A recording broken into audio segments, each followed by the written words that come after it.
Olá pessoal, nós iniciaremos agora os estudos do livro intitulado Orientalismo, o Oriente como Invenção do Ocidente, de Edward Said. O livro está dividido em 3 partes, sendo que em cada parte nós vamos ter as suas subdivisões. Nós vamos dedicar aqui uma aula para cada subdivisão, sendo que nesta primeira aula nós vamos falar sobre a introdução desta obra. No prefácio da edição de 2003, nós temos a informação de que o livro foi lançado em 1978 e depois de todos esses anos, ainda é surpresa para o próprio autor que ele continue sendo discutido e traduzido pelo mundo afora, em 36 idiomas. O interesse naquilo que ele tentou realizar no livro não desapareceu por completo, em especial nos muitos países do Oriente propriamente dito. Em parte isso acontece porque o Oriente Médio, os árabes e o Islã continuaram alimentando mudanças, conflitos, controvérsias, e no momento em que ele escreve esse prefácio, continua alimentando guerras. O orientalismo é o produto de circunstâncias que são fundamentalmente, ou melhor, radicalmente, fragmentos. Eduardo jamais ensinou coisa alguma sobre o Oriente Médio, pois, por treinamento e prática, ele é um professor de humanidades, sobretudo as europeias e as americanas, e especialista também em literatura comparada. A universidade e o seu trabalho pedagógico com 2 gerações de estudantes de primeira linha e excelentes colegas possibilitaram o tipo de estudo deliberadamente meditado e analítico que está presente nesse livro. A primeira página de Orientalismo se abre com a descrição de 1975 da Guerra Civil Libanesa, que acabou em 1990. Mas a violência e o lamentável derramamento de sangue humano prosseguem nesse exato minuto. Tivemos o fracasso do processo de paz de Oslo, a eclosão da Segunda Intifada e o terrível sofrimento dos palestinos da Cisjordânia e de Gaza, reinvadidas com aviões F-16 e helicópteros Apache israelenses, sendo utilizados rotineiramente contra civis indefesos como parte de sua punição coletiva. O fenômeno dos ataques suicidas fez sua entrada em cena com todos os seus danos horrendos. Nenhum, evidentemente, mais chocante e apocalíptico do que os acontecimentos do 11 de setembro e suas consequências, as guerras contra o Afeganistão e o Iraque. Eduard gostaria de poder afirmar que a compreensão geral do Oriente Médio, dos árabes e do Islã nos Estados Unidos melhorou um pouco. Mas, infelizmente, isso não aconteceu. Por razões de todos os tipos, a situação na Europa parece ser consideravelmente melhor. Nos Estados Unidos, o endurecimento das atitudes, o estreitamento da generalização que desencoraja e do clichê triunfalista, a supremacia da força bruta aliada a um desprezo simplista pelos opositores e pelos outros, encontraram um correlativo adequado no saque, na pilhagem e na destruição das bibliotecas e dos museus do Iraque. As sociedades contemporâneas de árabes e muçulmanos sofreram um ataque tão maciço, tão calculadamente agressivo em razão de seu atraso, de sua falta de democracia e de sua supressão dos direitos das mulheres, que simplesmente esquecemos que noções como modernidade, iluminismo e democracia não são de modo algum conceitos simples e conceituais que se encontram ou não como ovos de Páscoa na sala de casa. Defende-se aqui o ponto de vista de que existe uma diferença entre um conhecimento de outros povos e outras eras, que resulta da compreensão, da compaixão, do estudo e da análise cuidadosos no interesse deles mesmos, e de outro lado, conhecimento, se é que se trata de conhecimento, integrado a uma campanha abrangente de autoafirmação, beligerância e guerra declarada. Hoje em dia, as livrarias norte-americanas estão lotadas de impressos de má qualidade, ostentando manchetes alarmistas sobre o Islã e o terror. O Islã dissecado, a ameaça árabe e a ameaça muçulmana. Tudo escrito por polemistas políticos que alegam deter conhecimentos oferecidos a eles e a outros por especialistas que, supostamente, atingiram o âmago desses estranhos e remotos povos orientais, que tem sido um espinho tão terrível em nossa carne. Mesmo com todos os seus terríveis fracassos e seu ditador lamentável, parcialmente criado pela política americana de 2 décadas atrás, o fato é que, se o Iraque fosse o maior exportador mundial de bananas ou laranja, sem dúvida, não teria havido guerra nem histeria em torno de armas de destruição em massa, misteriosamente desaparecidas, e efeitos de proporções descomunais do exército, da marinha e da aeronáutica não teriam sido transportados a uma distância de mais de 11 mil quilômetros, com o objetivo de destruir um país que nem mesmo os americanos cultos conheciam direito, tudo em nome da liberdade. Sem um sentimento bem organizado de que aquela gente que mora lá não é como nós e não aprecia nossos valores, justamente o cerne do dogma orientalista tradicional, tal como se descreve aqui o seu surgimento, não teria havido guerra.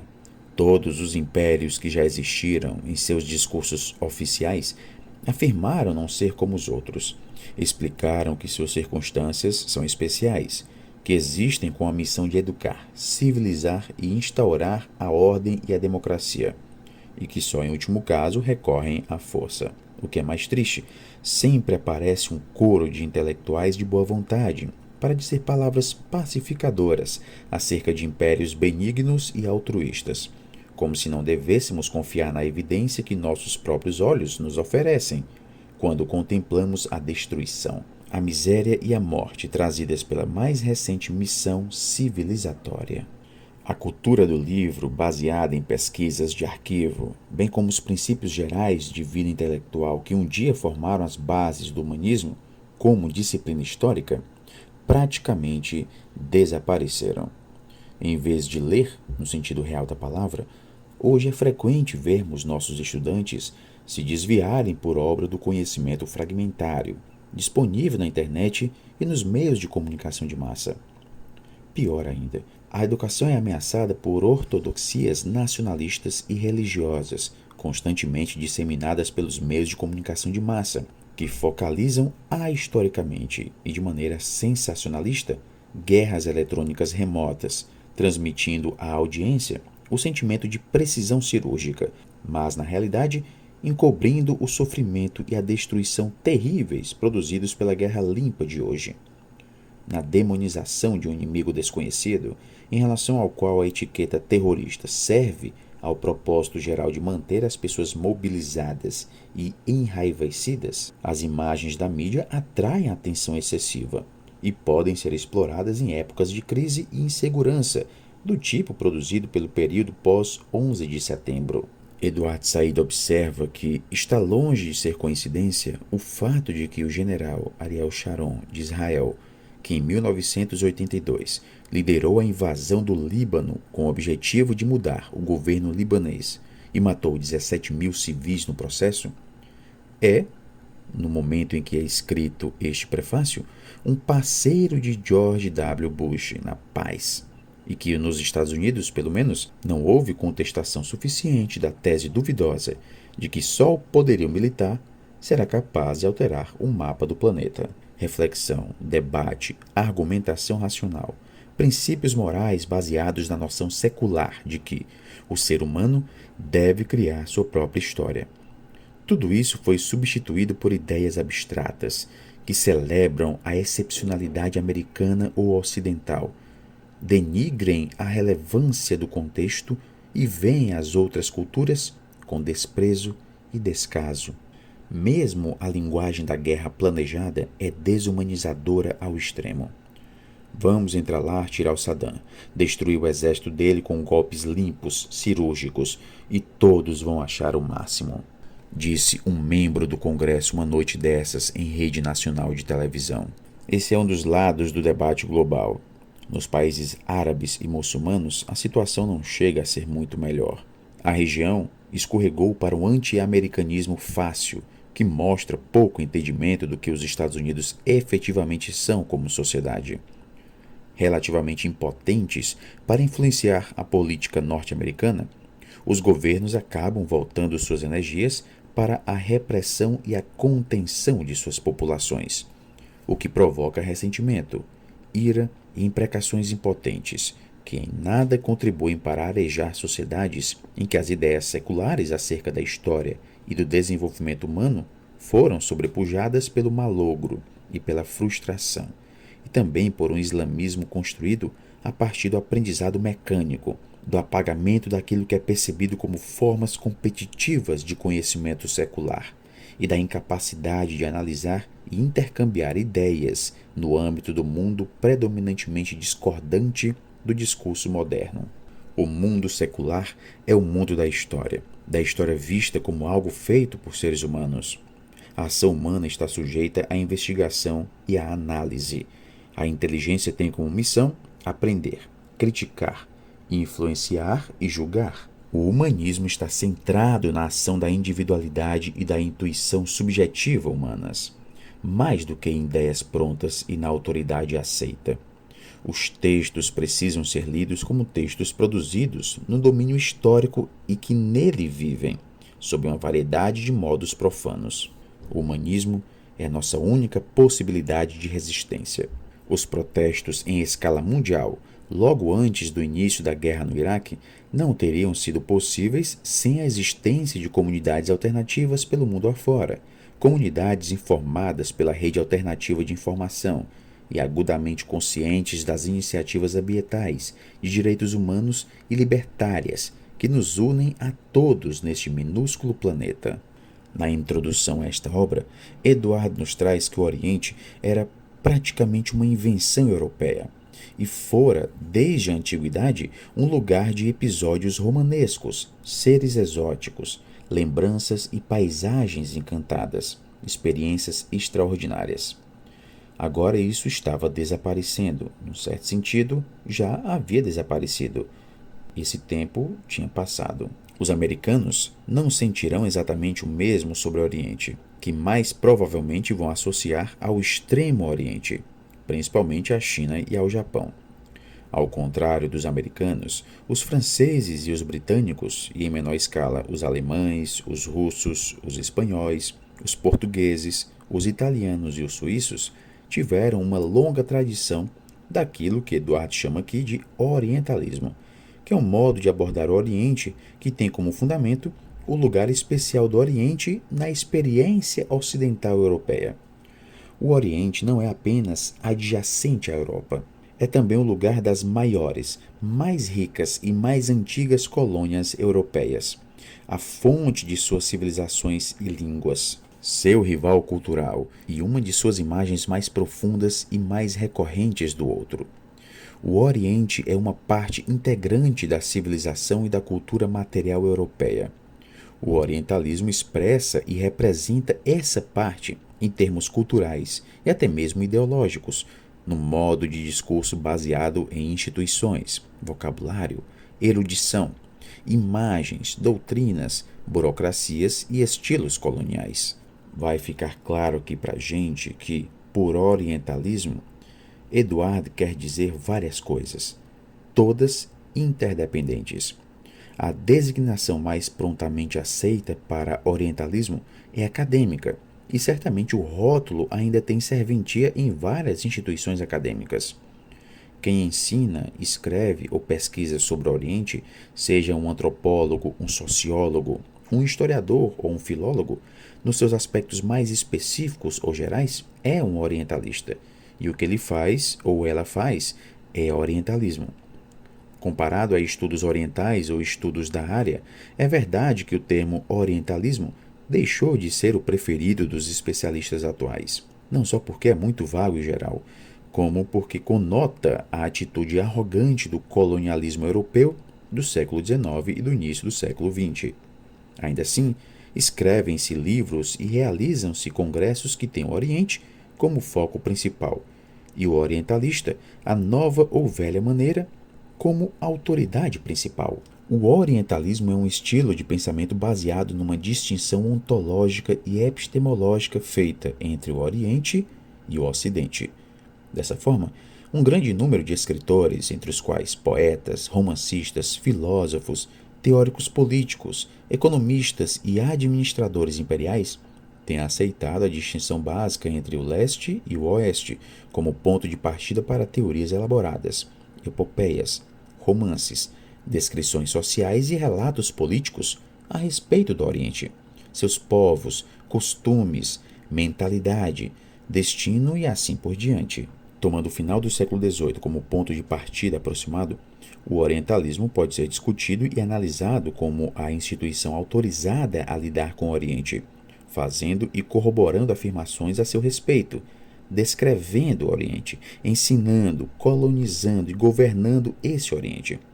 Resumindo, o orientalismo como sendo um estilo ocidental para dominar, reestruturar e ter autoridade sobre o Oriente. Por causa do orientalismo, o Oriente não era e não é um tema livre para o pensamento e a ação. Isso não quer dizer que o orientalismo determine unilateralmente o que se pode dizer sobre o Oriente, mas que consiste numa rede de interesses inevitavelmente aplicados em toda e qualquer ocasião em que essa entidade peculiar, o Oriente, é discutida. Falar do orientalismo é falar principalmente de um empreendimento cultural britânico e francês, um projeto cujas dimensões incluem áreas tão diferentes como a própria imaginação. Toda a Índia e o Levante, os textos bíblicos e as terras bíblicas, o comércio de especiarias, os exércitos coloniais e uma longa tradição de administradores, um formidável corpo de eruditos, inúmeros especialistas e auxiliares orientais, um professorado oriental, um arranjo complexo de ideias orientais, muitas seitas, filosofias e sabedorias orientais domesticadas para o uso europeu local. A lista pode se estender ainda mais indefinidamente. Do começo do século XIX até o fim da Segunda Guerra Mundial, a França e a Grã-Bretanha dominaram o Oriente e o orientalismo. Desde a Segunda Guerra Mundial, os Estados Unidos dominam o Oriente, abordando o Oriente como a França e a Grã-Bretanha fizeram antigamente.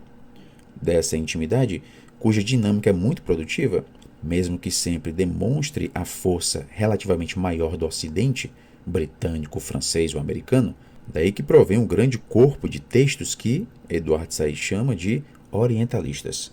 Assim como o próprio Ocidente, o Oriente é uma ideia que tem uma história e uma tradição de pensamento, um imaginário e um vocabulário que lhe deram realidade e presença no e para o Ocidente. As ideias, as culturas e as histórias não podem ser seriamente compreendidas ou estudadas sem que sua força, ou mais precisamente suas configurações de poder, também sejam estudadas. Seria incorreto acreditar que o Oriente foi criado ou orientalizado e acreditar que essas coisas acontecem simplesmente como uma necessidade da imaginação. A relação entre o Ocidente e o Oriente é uma relação de poder, de dominação, de graus variáveis de uma hegemonia complexa. Não se deve supor que a estrutura do orientalismo não passa de uma estrutura de mentiras ou de mitos que simplesmente se dissiparam ao vento. Se a verdade a seu respeito fosse contada, o próprio Eduardo acredita que o orientalismo é mais particularmente valioso como sinal de poder europeu atlântico sobre o Oriente, do que como um discurso verídico sobre o Oriente. O orientalismo, portanto, não é uma visionária fantasia europeia sobre o Oriente, mas um corpo elaborado de teoria e prática que, por muitas gerações, tem feito um considerável investimento material. O investimento continuado criou o orientalismo como um sistema de conhecimento sobre o Oriente, uma rede aceita para filtrar o Oriente na consciência ocidental. Assim como o mesmo investimento multiplicou, na verdade tornou verdadeiramente produtivas, as afirmações que transitam do orientalismo para a cultura geral. Gramsci fez uma útil distinção analítica entre a sociedade civil e a política, na qual a sociedade civil é composta de associações voluntárias, ou pelo menos racionais e não coercitivas, como escolas, famílias e sindicatos. Já a política é constituída de instituições estatais, o exército, a polícia, a burocracia central, cujo papel na vida política é a dominação direta. A cultura, é claro, deve estar em operação dentro da sociedade civil, onde a influência de ideias, instituições e pessoas não funciona pela dominação, mas por aquilo que Gramsci chama de consenso. Numa sociedade não totalitária, certas formas culturais predominam sobre outras, assim como certas ideias são mais influentes que outras. A forma dessa liderança cultural é o que Gramsci identifica como hegemonia, um conceito indispensável para qualquer compreensão da vida cultural no Ocidente industrial. É a hegemonia, ou antes o resultado da hegemonia cultural em ação, que dá ao orientalismo a durabilidade e a força de que Eduard tem falado até o momento. A hegemonia das ideias europeias sobre o Oriente, elas próprias reiterando a superioridade europeia sobre o atraso oriental, anulando em geral a possibilidade de que um pensador mais independente ou mais cético pudesse ter visões diferentes sobre a questão. O que importa no orientalismo é o grupo geral de ideias que domina a massa de material, impregnadas de doutrinas da superioridade europeia, vários tipos de racismo, imperialismo e coisas semelhantes, visões dogmáticas do oriental como uma espécie de abstração ideal e imutável. São mencionados aqui três aspectos da realidade contemporânea de Edward Said: a distinção entre o conhecimento puro e político. Um erudito que estuda a economia soviética trabalha numa área altamente carregada, em que há muito interesse do governo, e o que ele pode produzir na forma de estudos e propostas será adotado por responsáveis por políticas públicas, funcionários do governo, economistas institucionais, peritos dos serviços de inteligência. Em outras palavras, nós teríamos aqui um conhecimento puro sendo utilizado no campo político. A imposição determinante sobre a maior parte do conhecimento produzido no Ocidente contemporâneo é que seja apolítico, ou seja, erudito, acadêmico, imparcial, acima de crenças sectárias ou doutrinárias estreitas. Trata-se aqui de uma concepção problemática. Ninguém jamais inventou um método para distanciar o erudito das circunstâncias da vida, da realidade de seu envolvimento com uma classe, um conjunto de crenças, uma posição social, ou do mero fato de ser um membro da sociedade. Há aqui um conhecimento que é menos e não mais parcial do que o indivíduo que o produz. Mas esse conhecimento não é automaticamente apolítico. Saber se as discussões de literatura ou filologia clássica estão carregadas de significado político é uma grande questão que Eduard trata aqui com bastante cuidado. Se é verdade que nenhuma produção de conhecimento nas ciências humanas jamais pode ignorar ou negar o envolvimento de seu autor como sujeito humano nas suas próprias circunstâncias, deve ser também verdade que quando um europeu ou um americano estuda o Oriente, não pode haver negação das principais circunstâncias de sua realidade. Ele se aproxima do Oriente, primeiro, como um europeu ou um americano, e, em segundo lugar, como um indivíduo. O orientalismo não é um simples tema ou campo político refletido passivamente pela cultura, pela erudição ou pelas instituições. Nem é uma grande e difusa coletânea de textos sobre o Oriente. Nem é representativo ou expressivo de alguma execrável trama imperialista ocidental para oprimir o mundo oriental. É antes a distribuição de consciência geopolítica em textos estéticos, eruditos, econômicos, sociológicos, históricos e filológicos.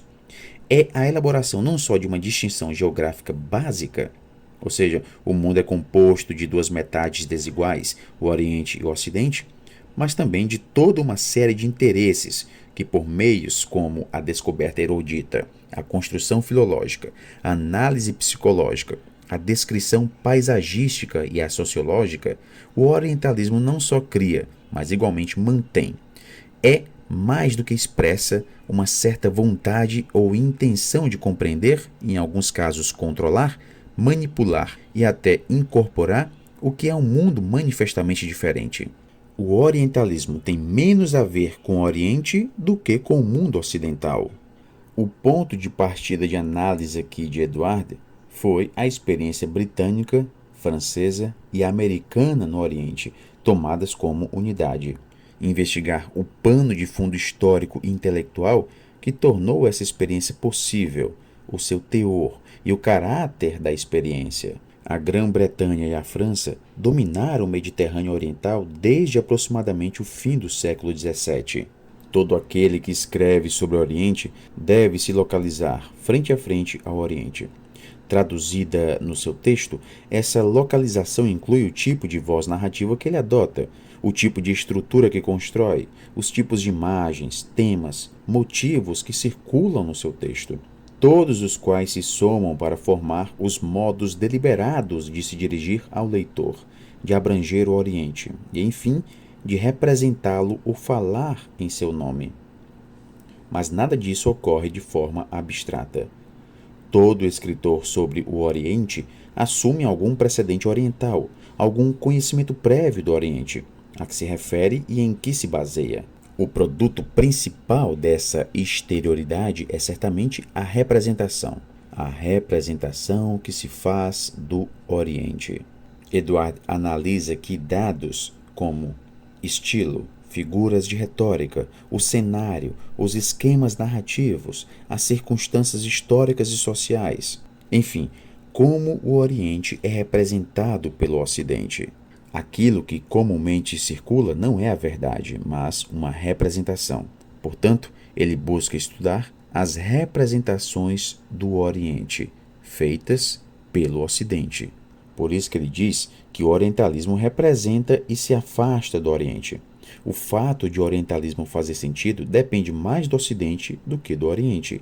E esse sentido tem uma dívida direta com várias técnicas ocidentais de representação que tornam o Oriente visível, claro, presente no discurso a seu respeito.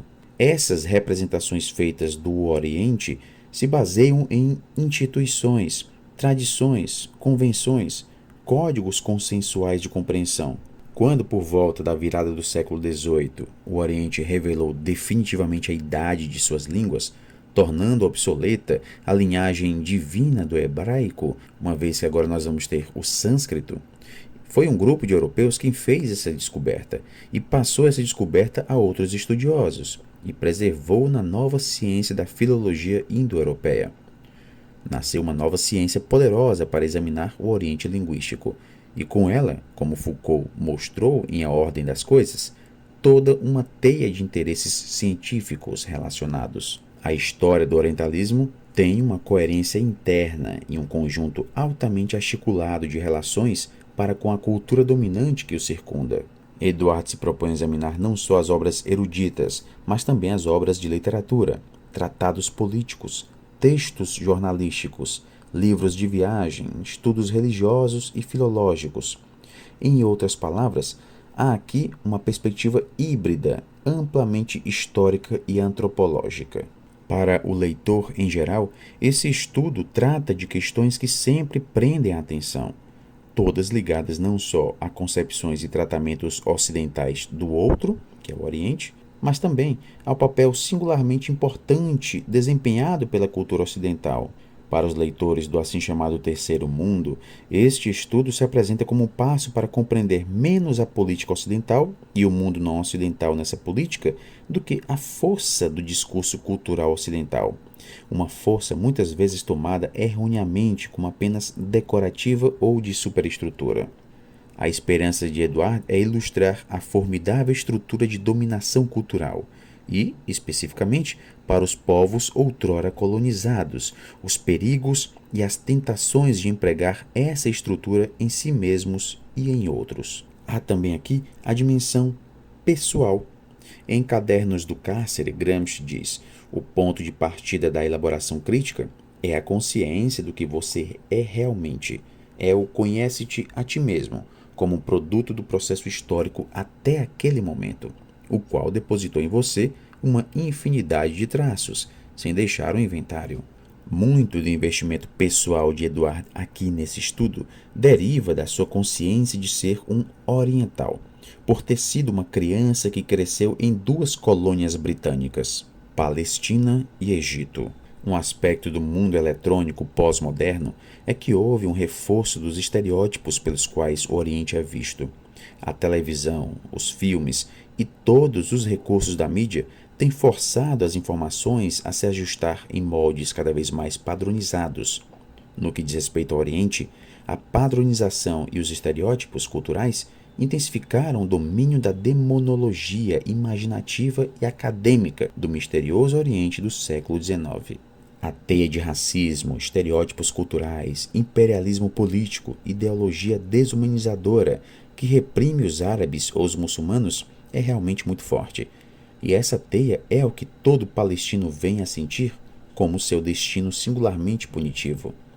A situação ainda se torna pior quando observamos que nos Estados Unidos nenhuma pessoa academicamente envolvida com o Oriente Próximo, isto é, nenhum orientalista, jamais se identificou de todo o coração, cultural e politicamente, com os árabes.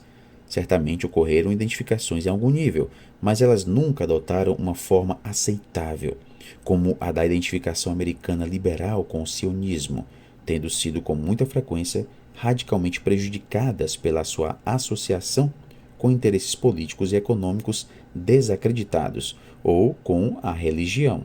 E nós finalizamos aqui os principais pontos presentes na introdução desta obra.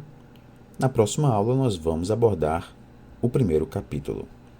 Bons estudos a todos e até a próxima.